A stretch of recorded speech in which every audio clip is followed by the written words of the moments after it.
Hello guys, welcome to another video. In this one, we're going to be covering Shadowfang Keep, a tank guide. This was performed on hardcore server, like all these videos will be.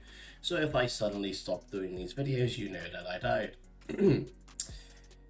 So yeah, this is the first time that I did it on this character. We're doing it at level 23. I would say that it is possible to do this dungeon as a tank at level 22. But I think 23 just makes it that little bit more secure. 23, I think you're perfectly good to tank this dungeon. You know, especially if you're pretty well geared like my character is. In terms of the composition, it doesn't really matter too much what you bring along. I will say, I always like to bring a priest to dungeons, a mage, which is very helpful in this one because there is some curses to remove. And I always like a hunter also, but sometimes you can't always get what you want. But yeah, just know that it doesn't matter too much here. Gear wise, there is a couple of pieces that are really good for you. The shield, and there's a ring. Ring is much rarer to come by, much more difficult to get, but it's extremely rewarding when you do land it because it is going to last you a long period of time. In terms of your own personal upgrades that you could get before doing this dungeon, and all this is done on a relative budget, there is a mace I really like as a one-handed. It's I think it's called the Iridescent Hammer. It's a very fast mace. It has 3 strength and 3 stamina on it, and it's always nice to have when you switch from your two-handed to your shield and your one-hander. So I would recommend picking up something like that. It is a blacksmithing weapon, and yeah. So that's one item I would recommend getting, and then you can just pick up maybe the odd green here and there, just to bolster your stats and your armor. But you will generally be pretty fine with a bunch of greens that you may have tanked within Dead Mines, and accompany that with some blues from Dead Mines itself, and also from Wailing Caverns.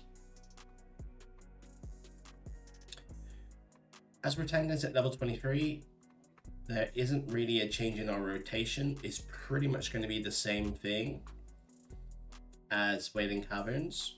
You know, you're typically going to be sitting in defensive stands like 99% of the time. Not really much of a reason to change unless like you're on overpower and your rage is low. So that is pretty much the same as it was at level 20, so no real changes there. So let's crack on.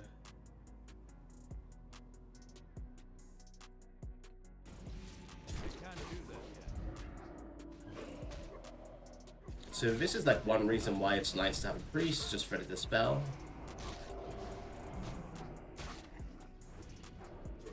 If you're low level, you just need to be a little bit conscious about moving up.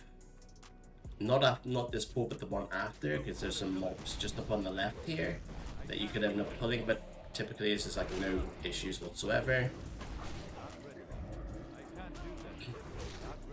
What I would recommend, like I would say in every single video that I do, is mark a skull for the main target. It makes your life easier. It makes your DPS life easier if everybody's hitting the same thing. Also, I haven't actually done it in this video, but you should mark yourself as well, just so people can see where the tank is. If they get aggro or whatever, they know where to run to.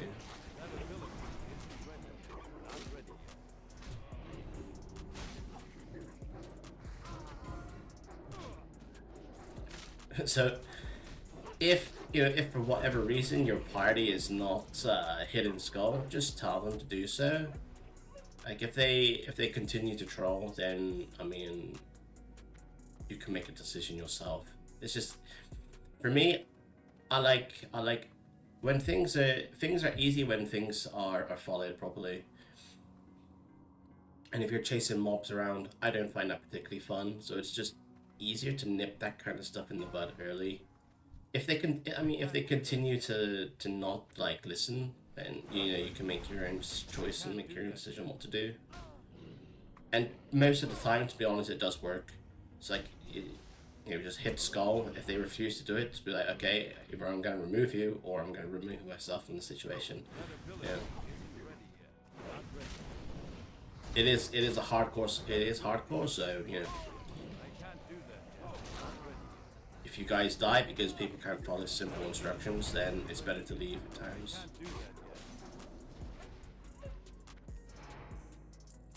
So what you want to be doing is pulling rage as often as you can. Again, if you've watched previous videos, this is something that you've heard many times. Pulling rage basically means carrying rage over from one fight to the next, so that you don't go into fights dry, so you can build up threat sooner.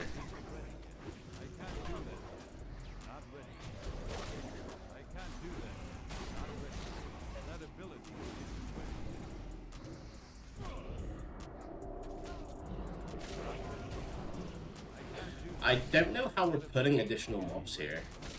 I think maybe the mage? I'm not sure.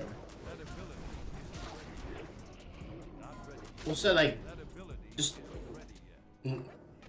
just know this.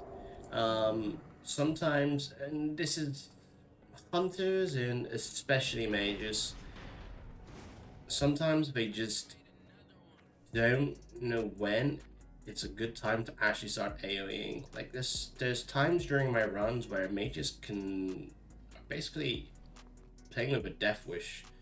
They AoE too soon, or in a way where they can kite out and they don't, and they can end up getting themselves killed. So sometimes if mages are just AoEing like at stupid points, don't feel responsible if they end up killing themselves. Also, like at this stage in the game, getting AoE threats like really quickly as warrior is basically impossible. So if mages like just charge in, instantly do an arcane explosion, just know that he's a complete fool and there's not really much that you're going to be able to do about it. I mean, again, aside from just like telling him straight up, stop doing that. But yeah. The courtyards, it's not as daunting as you think. You just need to just be aware because there's a lot of patrolling mobs. But if you take a lot of that on the stairwell, like you're generally going to be pretty okay when you can pull them like individually if you wish to. But there's plenty of points where you can do it in a very safe manner. As you can see again, like I can see this mob here just moving up by himself. I can go pull that individually if I want to. There's another wolf here patrolling. So it's just being smart in your pulls for the most part. These wolves have an anti-magic. It's more of an inconvenience than a serious problem.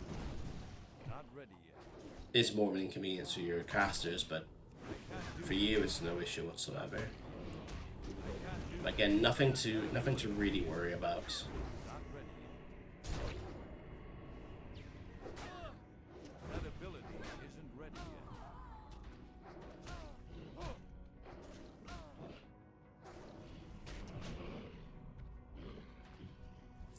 Again, just bear in mind, just always keep an eye on your caster's mana. It's always very important because you don't want to end up getting yourself killed because someone doesn't have mana.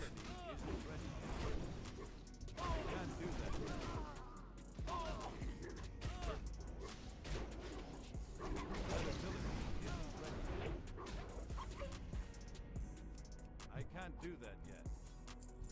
Not ready. So here, I'm out of range. I can't do that yet.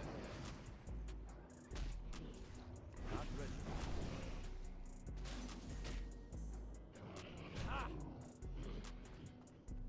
again, not much to it, right? It's very simple, like 1, 2 mobs, maybe 3 mobs a pull.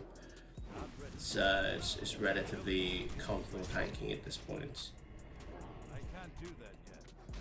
And this is something that you can add to your game too. Is, you know, you can see that everyone's in a decent spot for mana.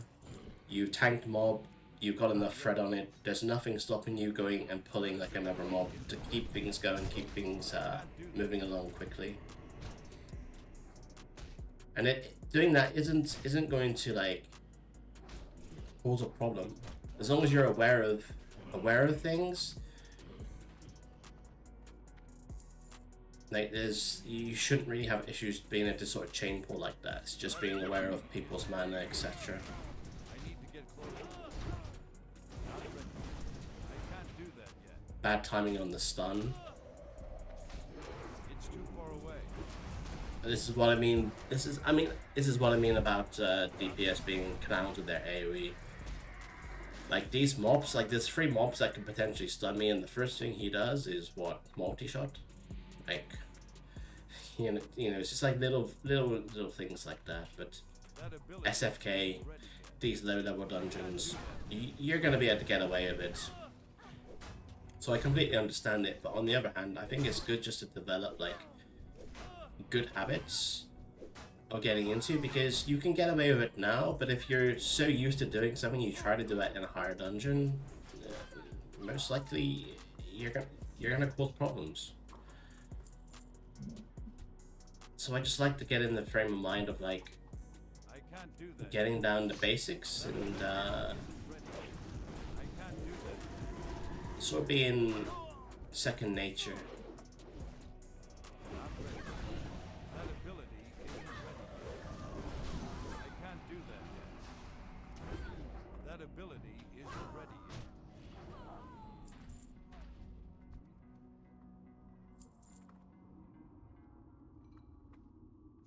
Not ready yet. I'm out of range. So it's just like a very, very small tip, just like for someone who dispels or decurses or whatever. Just be mindful of like decurses or dispels that you have to do, because it's so annoying to have to ask every single time to do it, and I'm sure it's actually annoying for the person being asked. So it's just a lot easier if you just dispel, decurse for everybody involved. Not ready. That ability isn't ready. So this is just like a little thing. I'm gonna, again, this is gonna be something that I'm probably gonna end up repeating quite a lot. But here is just like a very small example of like how my mind works inside of the dungeon. So here we're tanking 2 mobs. I mark one with Skull.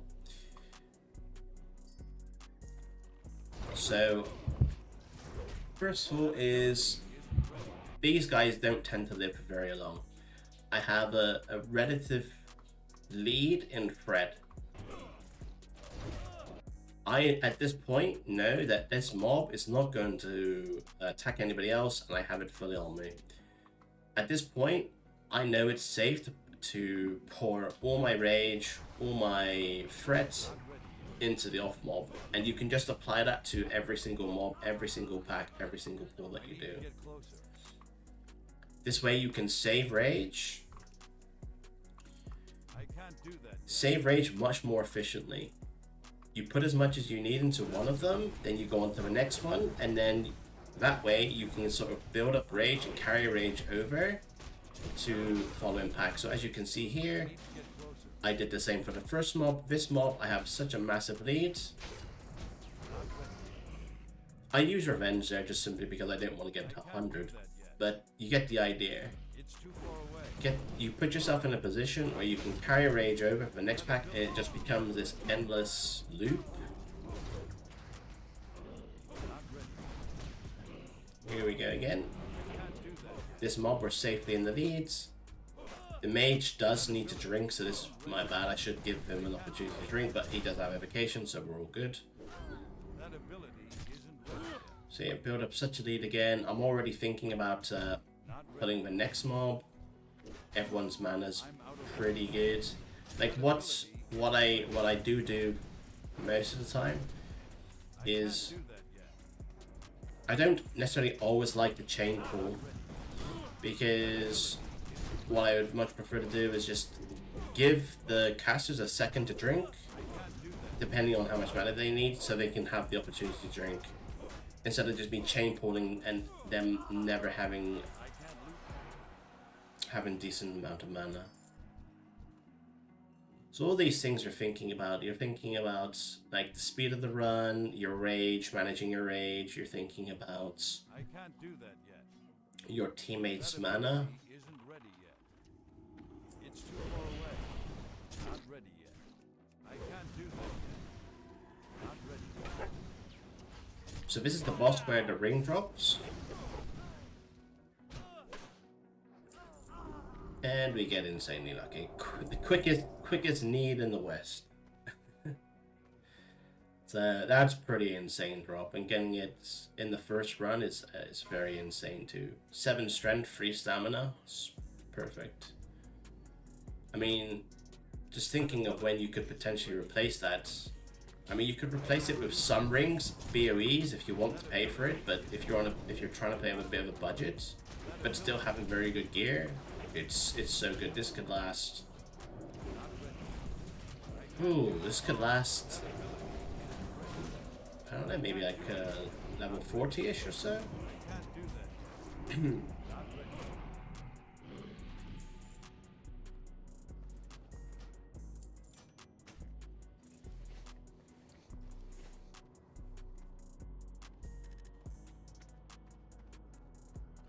ability isn't ready yet. They're not these two mobs, but the following mobs, they do a silence, which is Isn't ready yet.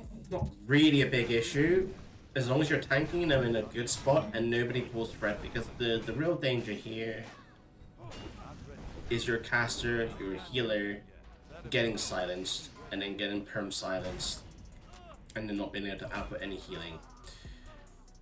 So I would just say be very careful when it comes to threat and your position. Be mindful of your positioning. Like, my group does a really good job here. They're obviously aware of what these guys do and they move back up straight away. So good all round from the group. Ability isn't ready yet. I can't do that yet.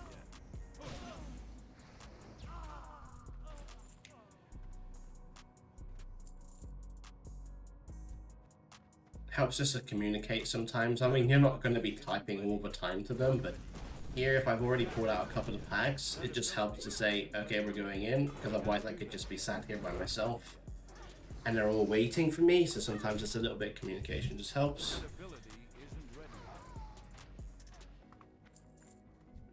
yet. Now, I'm not 100% sure. I'm pretty sure I pull this and I wouldn't pull the rest of them, but the priest I can't do that yet. seem to think otherwise. It's not a big deal, really. So it kind of threw me off.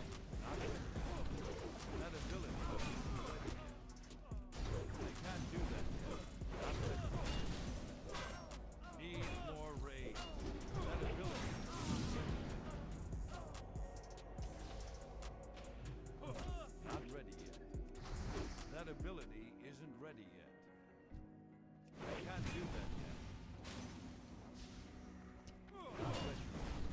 That ability isn't ready yet. Not enough rage. I can't. And this is the fella that drops the shield.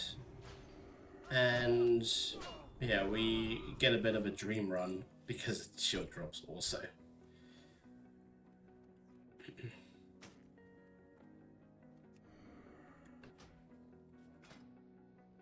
So I just need to change my macro.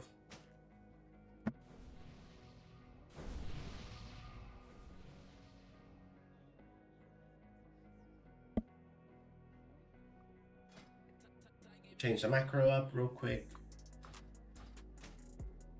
So again, these mobs along this path are pretty much the same as the ones we were just fighting. That ability isn't ready yet. Just gonna skip along the boss. So here, oh yeah, I think somebody went AFK, which meant that I had 0 rage for this fight, and I absolutely hate that because this one can hit hard. Ability isn't ready yet.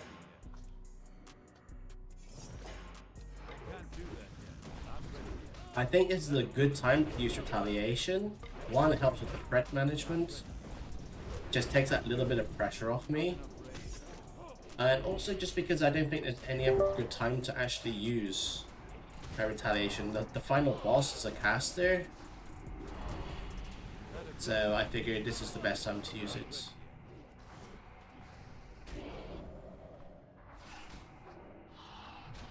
Especially when you go into a zero rage also.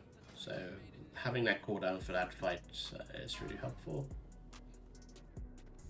So again, more of these guards, they do the no, these ones don't do the silence. They do the curse for the weapon skills. So this is where, like I said before, having the mage is helpful. A few mobs, a few single individual mobs patrol, not an issue. Just be aware of it.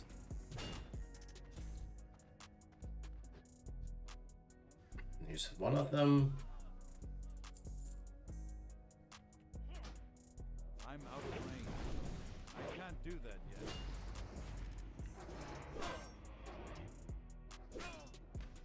I'm trying to pour as much rage as I can because I know that I'm about to tank 3 mobs. So this is just something that I do, and this is one thing I'm talking about idiotic DPS. So like, the first thing I'm trying to do is, one, get all their attention. I go in demo shot, which reduces all the damage and produces a little bit of threat. I'm already using cleave as to get some instant threat, because I know that the first thing I'm doing is demo roaring, which doesn't produce a lot of threat on the single target. So I go in, demo shout, go to cleave, and my next action is going to be sunder. But this clown hunter, the first thing he does is freaking multi-shot. So I'm already chasing a mob instantly, which is super annoying. But like that's what I mean. Like, he's giving me, okay, all I've got is one demo shout off. Like, of course I'm going to lose threat on 3 mobs. It's just really thoughtless.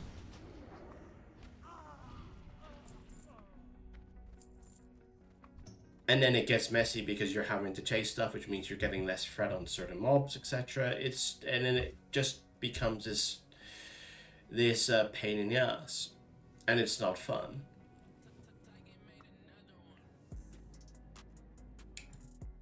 So we clear these 2 mobs. Nothing really to be said about these.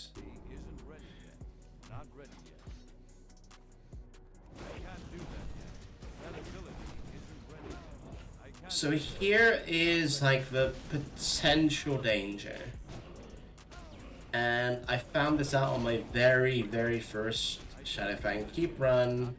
The danger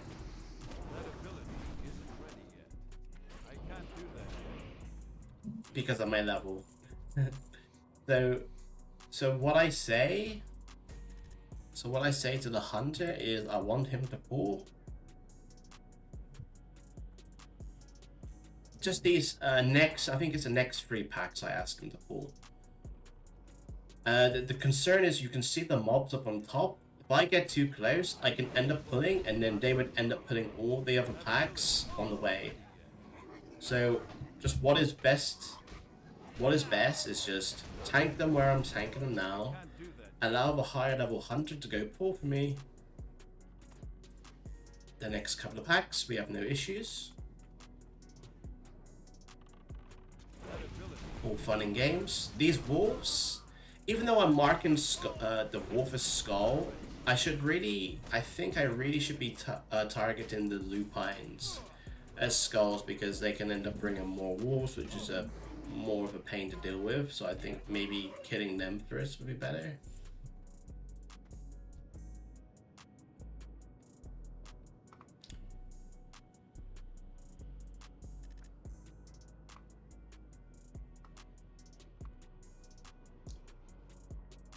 So again, Hunter does a good job. It's back. I'm pretty sure, yeah, there is more mobs in this pack. I'm pretty sure there's the 3rd one, yeah, there we go. Okay, that's the reason why I say about hitting the walls first. That ability They produce images of themselves. not ready yet. That ability isn't ready yet. I don't have a target. I can't do that yet. Okay, so we're about to see why I've done what I've done. So I'm trying my best not to pull. I end up doing so. But I only end up putting one mob, which is really weird. I was expecting the whole pack of them, but for some reason, only one of them came. Oh, okay, them and the wolf. Okay. That ability isn't ready. See, now, if I had done that before, I can't do that yet. Not ready. then we would have had a hell of a lot more mobs to deal with. That ability isn't So that's the real danger. That's like one of the real dangers in this dungeon. Especially being slightly lower leveled, or if you're getting casual. Like, that's one potential place that could end up overwhelming you.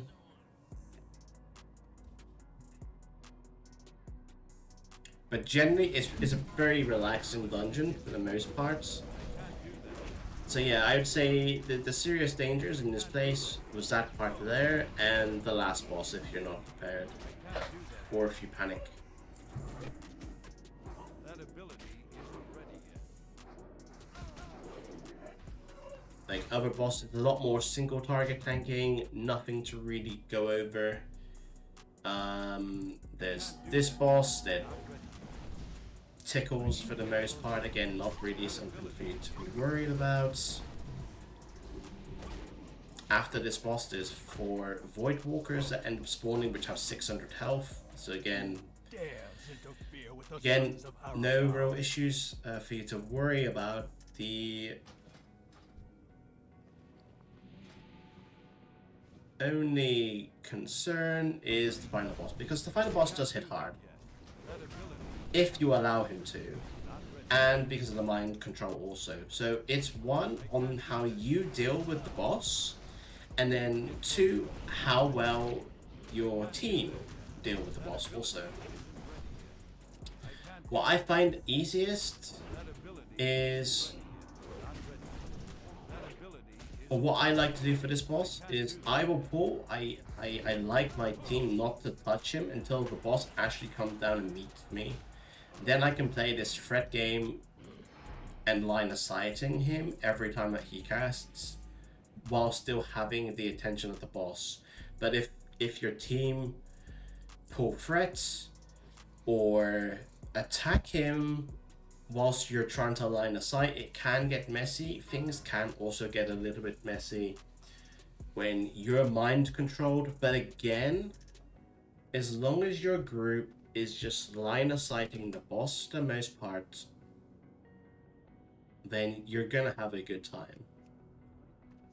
Not ready. So here, he's trying to cast a bolt on me. The priest dots him. I have no threat. So now I'm like, what the fuck do you want me to do? You want me to go up there? This is what I mean about stupid players. So now he actually finally comes down. I actually have his attention, and I can do the line of sight stuff. Successful with the line of sight again. Now I'm mind controlled, so this is where it can be a little bit troublesome. That ability isn't ready yet. But it's turned out okay here. But you kind of get my point, where just if the guy's just patient for like 5 seconds until the mob comes down and meets me, it doesn't have to be that way. And yeah, okay, got away with it this time. But if you're doing stuff like that against mobs that you really just shouldn't fuck with, then you're gonna die for it. And yeah, it's better just to get in the habit, I think. But yeah. So overall, can't really complain too much. It was generally a smooth run. Generally a smooth run, no hiccups. We've covered the potential places where you can end up wiping or dying. So yeah, it's just a case of line of sighting the boss's casts. That's also really important. And then just not putting yourself in positions to overpull mobs. And if you do those two things, you know, there should be no issues for you and your group. So hope this was helpful. And the next one is going to be Black Fathom Depths. So hopefully see you there. See ya.